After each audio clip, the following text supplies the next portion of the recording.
Pagi suatu ko ada balai di situ juah jadi wak gas kansela sepeda listrik wak kona. Sejak jadi mak-mak ko ada sih kaparolunya pergi ke pasar ko ha. Tapi biasanya kalau kasih tujuh ko awak bali pisang. Kalau di setuju ko rogo pisangnya lebih murah dari pasanan lain. Selain itu untuk pemandangannya itu masih asri, aspalnya mulus. Tapi kalau dari rumah wak itu banyak tanjakan dan tikungan. Niat bali pisang tapi poruk lita awak bungkus selasiko soto 3 mie tek-tek cie kone 40.000.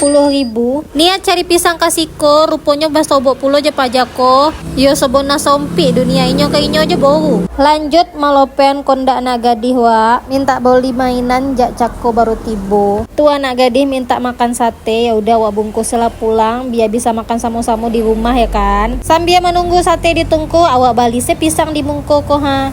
Iko bali horogonyo ampe balik 1.000 dapet 2 sike. Lah itu senyoh ndak ada yang kadiboli le domah. Ambil sepeda listrik di parkiran wak tancap logas pulang lai.